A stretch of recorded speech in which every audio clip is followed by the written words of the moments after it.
नमस्कार दोस्तों, मैं स्वतंत्र जैन अपने विधिक परिचय चैनल पर आपका स्वागत करता हूं। आज हम बात करने वाले हैं मध्य प्रदेश भू राजस्व संहिता के अंतर्गत सीमाओं का नियत किया जाना, सीमा चिन्हों का सीमाओं का नियत किया जाना, जिसका सीमा चिन्हों के माध्यम से निर्धारित किया जाना। बात करते हैं तो मध्य प्रदेश भू राजस्व संहिता की धारा 124 से लेकर 136 तक सीमाओं के बारे में, सीमा चिन्हों के बारे में, सर्वेक्षण संख्यांक, ब्लॉक संख्यांक, भूखंड संख्यांकों की सीमाओं को निर्धारित किए जाने के संबंध में प्रावधान किए गए। सबसे पहले बात करते हैं दो इकाइयों की, एक ग्राम और एक सेक्टर। ग्राम जो है वो नॉन अर्बन एरियाज में होते हैं, सेक्टर जो है वो अर्बन एरियाज में होते हैं। तो सबसे पहले राज्य सरकार ग्रामों की सीमाओं को निर्धारित कराएगा और सेक्टर की सीमाओं को निर्धारित कराएगा। तो राज्य सरकार ग्राम की सभी ग्रामों की एवं सभी सेक्टरों की सीमाओं को निर्धारित कराएगा और इन सीमाओं को सीमा चिन्ह के द्वारा सीमांकित किया जाएगा।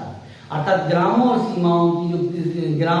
सेक्टरों की जो सीमाएं हैं उनको सीमा चिन्ह के द्वारा सीमांकित कराई जाएंगी। फिर इसके बाद ग्रामों और सेक्टरों के अंदर जो भूखंड संख्यांक है, ब्लॉक संख्यांक है, सर्वेक्षण संख्यांक है, इन सभी संख्यांकों को सीमा चिन्ह के माध्यम से सीमांकित कराया जाएगा और उनको सीमा चिन्ह के द्वारा उनकी पहचान या आइडेंटिटी दी जाएगी। फिर इसके बाद जो ग्रामों और सेक्टरों के जो सीमा चिन्ह हैं उनको संरक्षण करने की जिम्मेदारी राज्य सरकार समय समय पर निर्धारित करेगी। ब्लॉक संख्यांक, सर्वेक्षण संख्यांक या भूखंड संख्यांक की जो सीमा चिन्ह हैं, इन सभी सीमा चिन्हों को संरक्षण करने की जिम्मेदारी भूमि स्वामी की होती है। जो उस स्थान पर भूमि धारण करते हैं वह भूमि स्वामी की जिम्मेदारी होगी कि वो सर्वेक्षण संख्यांक, ब्लॉक संख्यांक या भूखंड संख्यांक की क्या सीमा चिन्ह का संरक्षण करें, रक्षक करें और समय समय पर उसकी मरम्मत करें। फिर इसके बाद आता है कि मान के चलिए जहां ग्रामों सेक्टरों की भूमि का सीमांकन किया गया, सर्वेक्षण संख्यांक का सीमांकन किया गया, ब्लॉक संख्यांक का सीमांकन किया गया, भूखंड संख्यांक का सीमांकन किया गया, लेकिन यदि इसके संबंध में कोई विवाद है कि भूमि का सीमांकन गलत किया गया है या सही नहीं किया गया, तो उस सभी मामले के विवाद का निपटारा धारा 125 में तहसीलदार के द्वारा किया जाएगा। इस विवाद का निपटारा किसके द्वारा किया जाएगा? तहसीलदार के द्वारा किया जाएगा। फिर यदि मान के चलो जो धारा 124 के अंतर्गत जो सीमांकन की गई है, यदि कोई सीमांकन के बाद कोई ऐसा व्यक्ति है जो अनाधिकृत रूप से ऐसी भूमि पर कब्जे किए हैं जो उसकी भूमि नहीं है, तो ऐसे कब्जे को हटाने की जिम्मेदारी तहसीलदार की है। तहसीलदार इस सदोष कब्जे रखने वाले व्यक्ति को उस स्थान से बेदखल करेगा। किसके आधार पर? 124 के आधार पर जो सीमांकन किया गया है। उसके बाद यदि कोई अन्य व्यक्ति है जो अनाधिकृत रूप से कब्जा किया है, तो 124 के आधार पर आपको धारा 126 में बताया है कि इसको बेदखल कौन करेगा? तहसीलदार बेदखल करेगा, उसको भूमि से हटाएगा। फिर बात आती है कि भाई इन सीमा चिन्हों की रक्षा करने, मरम्मत करने की जिम्मेदारी किसकी है? तो इन्होंने बताया है कि देखो ऐसे दो बातें हैं। जैसे मान के चलिए किसी व्यक्ति की भूमि जो ग्राम या सेक्टर की सड़क से लगी हुई है, किसी सामुदायिक प्रयोजन के लिए आरक्षित रखी गई भूमि से लगी हुई है, तो ऐसी भूमि ग्राम या सेक्टर की सड़क से भूमि लगी है या सामुदायिक प्रयोजन के लिए भूमि लगी है या दखल रहित भूमि से संबंधित लगी हुई भूमि है, तो ऐसी भूमि का सीमांकन कौन कराएगा? ऐसी भूमि के सीमांकन चिन्ह का संरक्षण कौन कराएगा? उदाहरण के लिए समझ लीजिए, जैसे किसी व्यक्ति की ये भूमि है, उसके बाजू में ग्राम की सड़क की भूमि है, बाजू में समुदाय की भूमि है या कोई दखल रहित भूमि है, तो ऐसी भूमि के आसपास का सीमांकन कौन कराएगा और उनकी उस सीमा चिन्ह का संरक्षण कौन रखेगा? तो यह बताएगा कि इस सीमा चिन्ह का संरक्षण भूमि स्वामी के द्वारा, यहाँ ऐसी सीमा चिन्ह भूमि स्वामी द्वारा लगवाया जाएगा और भूमि स्वामी द्वारा नवीन कराया जाएगा और उसका संरक्षण कौन करेगा? भूमि स्वामी करेगा। ठीक है। और यदि वो ऐसा नहीं करता है तो तहसीलदार के द्वारा करवाया जाएगा और जो भी खर्चा होगा वो भू राजस्व की भांति भूमि स्वामी से ले लिया जाएगा। फिर बात करते हैं कि इसको मरम्मत करने की जिम्मेदारी किसकी है। यदि भूमि सीमा चिन्ह लगा दिया गया तो उसको मरम्मत करने की, उसको सही कराने की जिम्मेदारी किसकी है। तो देखिए सामान्यतः इसकी जिम्मेदारी हमेशा भूमि स्वामी की ही है, लेकिन जो पटवारी और नगर सर्वेक्षक है, कौन, पटवारी और नगर सर्वेक्षक है, वह ऐसी सीमाएं चिन्हों को यदि उसको लगता है कि जैसे उसे कोटवाल ने या पटेल ने सूचना दी कि किसी व्यक्ति का सीमा चिन्ह खराब हो गया है, तो वह पटवारी या नगर सर्वेक्षक ऐसी भूमि स्वामी को सूचना देगा कि 1 मार्च के पूर्व आप ऐसे सीमा चिन्ह की मरम्मत करा लीजिए। लेकिन उसने तब भी नहीं कराई तो फिर वहां उसके ऊपर एक तहसीलदार उसकी मरम्मत करा सकता है और 1000 रुपए तक का प्रतिकर के रूप में उससे प्राप्त ले सकता है, जिसके द्वारा वो मरम्मत कराएगा। अब इसके बाद आता है कि जैसे मान लीजिए कई बार क्या होता है, कई ऐसे व्यक्ति होते हैं जो सीमा चिन्ह को नष्ट कर देते हैं, पूरा का पूरा मिटाते या उसको क्षति पहुंचाते हैं।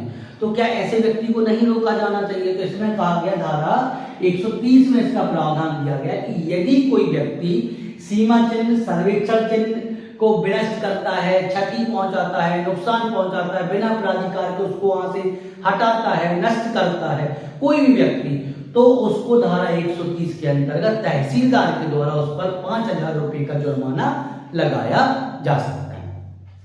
अब एक कॉन्सेप्ट आता है कि जहां कोई व्यक्ति स्वयं से, ये तो यहाँ ये सारी प्रोसेस राज्य सरकार करवाएगी, लेकिन यदि कोई व्यक्ति स्वयं से भूमि का भूखंड का सीमांकन कराना चाहता है, सर्वेक्षण कराना चाहता है, ब्लॉक संख्या का सर्वेक्षण कराना चाहता है, सीमांकन कराना चाहता है, तो उसकी क्या प्रोसेस होगी। कई बार कैसा होता है जब कोई व्यक्ति अपनी जमीन बेच रहा होता है या उसको लगता है कि किसी ने उस पर अनाधिकृत कब्जा कर लिया, तो वो स्वयं से आवेदन करता है तहसीलदार को कि उसके भूमि का सीमांकन करें, वो उसका सीमा चिन्ह लगाएं, उसका सर्वेक्षण भूमि का सर्वेक्षण संख्या को का निर्धारण किया जाए, ब्लॉक संख्या को का निर्धारण किया जाए। तो उसके लिए धारा 129 बहुत आईएमपी है, जिसमें सर्वेक्षण संख्या, सर्वेक्षण उपखंड संख्या, ब्लॉक संख्या, भूखंड संख्यांकों का सीमांकन किया जाए। लेकिन ये कब की बात कर रहे हैं, ये पक्षकार द्वारा जब पक्षकार स्वयं से आवेदन करता है, मतलब यदि पक्षकार खुद चाहता है कि उनकी व्यक्तिगत सीमाओं का सीमांकन हो, तो उसके लिए उसको आवेदन करना पड़ता है। किसके पास आवेदन करना पड़ता है, तहसीलदार के पास आवेदन करना होता है। तो तहसीलदार क्या करेगा, तहसीलदार के पास आवेदन होगा। अब तहसीलदार ऐसे सर्वेक्षण करने के लिए, सीमांकन करने के लिए राजस्व निरीक्षक या नगर सर्वेक्षक को नियुक्त कर देगा कि वो प्रतिनियुक्ति हो जाएगी किसकी, राजस्व निरीक्षक या नगर सर्वेक्षक रैंक के किसी भी अधिकारी को वो नियुक्ति कर देगा। अब ऐसा व्यक्ति राजस्व निरीक्षक या नगर सर्वेक्षक ऐसी भूमि का सीमांकन करेगा, लेकिन जब सीमांकन करता है तो आसपास लगे हुए पड़ोस के भूमि धारक हैं तो उनको सूचना देगा, कोई हितबद्ध पक्षकार है तो उनको सूचना देगा, वह इनकी सूचना ऐसे सभी व्यक्तियों को देगा। सभी व्यक्तियों को सूचना देने के बाद सभी की सुनवाई करेगा, किसी को कोई आपत्ति है तो उस आपत्ति को निपटाएगा, फिर उसके बाद फिर उस सीमांकन की एक रिपोर्ट बनाएगा और सीमांकन की रिपोर्ट को किसके पास भेजेगा, तहसीलदार के पास भेजेगा। तहसीलदार उस सीमांकन की रिपोर्ट की जांच करेगा, जांच करने के बाद उस सीमांकन को कंफर्म कर सकता है या चाहे तो रिजेक्ट कर सकता है। ठीक है, तो ये किस आधार पर, व्यक्तिगत रूप से यदि कोई सीमांकन कराना चाहे तो उस आधार की बात कर रहे हैं। फिर तहसीलदार ऐसी सीमांकन को पुष्ट कर देगा, कंफर्म कर देगा। लेकिन हाँ, यदि कोई व्यक्ति तहसीलदार के आदेश से व्यथित है, दुखी है, ये तो गलत किया गया है, ये सीमांकन सही नहीं किया गया है, ये सर्वेक्षण संख्या, ब्लॉक संख्या, भूखंड संख्यांकों का सीमांकन सही तरीके से नहीं किया गया है, तो वह व्यक्ति या वह भूमि स्वामी 45 दिन के भीतर, तहसीलदार के आदेश के 45 दिन के भीतर उपखंड अधिकारी को आवेदन कर सकेगा और उपखंड अधिकारी उस पर सेम प्रोसेस फॉलो करेगा और उसके आधार पर कार्रवाई करेगा। तो इस तरीके से सीमांकन की कार्रवाई बताएगी। सबसे पहले ग्राम की और सेक्टर की सीमाएं निर्धारित की जाएंगी, सीमा चिन्ह के द्वारा चिन्हित किया जाएगा। फिर सर्वेक्षण संख्या, ब्लॉक संख्या को भूखंड संख्याओं की सीमाएं निर्धारित की जाएगी और सीमा चिन्ह के द्वारा उसे आइडेंटिटी दी जाएगी। फिर इन सभी सीमा चिन्हों को मरम्मत करने का प्रावधान राज्य सरकार करेगी या भूमि स्वामी का एक कर्तव्य होगा। यदि सीमा चिन्ह के निर्धारित करने में कोई विवाद है तो ऐसे विवाद को धारा 125 के अंतर्गत तहसीलदार के द्वारा निपटाया जाए। किसी ने ऐसी सीमा चिन्ह सीमांकन करने के बाद किसी भूमि पर ऐसा कब्जा कर लिया तो तहसील द्वारा उसे बेदखल किया जाएगा। फिर इसमें आगे बताया गया कि यदि कोई सामुदाय या गवर्नमेंट की भूमि है या समुदाय की भूमि है तो ऐसी भूमियों के आसपास से लगी हुई जितनी भी भूमियां किसी प्राइवेट व्यक्ति की भूमि है तो उन सभी सीमा चिन्हों को लगवाने मरम्मत करने की जिम्मेदारी भूमि स्वामी की होती है, प्राइवेट व्यक्ति की होती है। फिर यदि मान के चलिए कोई सीमा चिन्ह को मरम्मत करने के लिए कहा गया लेकिन यदि नहीं करता है तो पटवारी नगर सर्वेक्षक उसे 1 मार्च के पूर्व ही सीमा चिन्हों की मरम्मत करने के लिए कह सकता है और यदि वो नहीं करता तो 1000 रुपये तक का प्रतिकर लगाया जा सकता है। 128 में बताया, 129 में ये बताया कि यदि कोई व्यक्ति अपनी भूमि का सर्वेक्षण कराना चाहता है, सीमा चिन्ह बनवाना चाहता है, ब्लॉक संख्या, भूखंड संख्या की सीमाएं निर्धारित करके कराना चाहता है तो वो 129 में आवेदन तहसीलदार को कर सकता है। फिर 130 की बात करते हैं कि जहां कोई ऐसा व्यक्ति किसी सीमा चिन्ह सर्वेक्षण से ब्लॉक संख्या की सीमा चिन्हों को क्षति पहुंचाता है, नष्ट करता है, बिना किसी प्राधिकार के उसे हटाता है तो उसके ऊपर तहसीलदार के द्वारा 5000 रुपये तक का जुर्माना लगाया जा सकता है। इस तरीके से हमने देखा कि किस तरीके के आधार पर सीमाएं निर्धारित की जाती हैं, सीमांकन चिन्ह किस तरीके से लगाए जाते हैं और सारी चीजें किस आधार पर निर्धारित की जाती हैं। तो यदि आप इस वीडियो को देखकर आपको अच्छा लगा हो तो लाइक करें, सब्सक्राइब जरूर करें और साथ ही इससे आपको आगे की वीडियो प्राप्त होती रहें। इसी के साथ जय हिंद।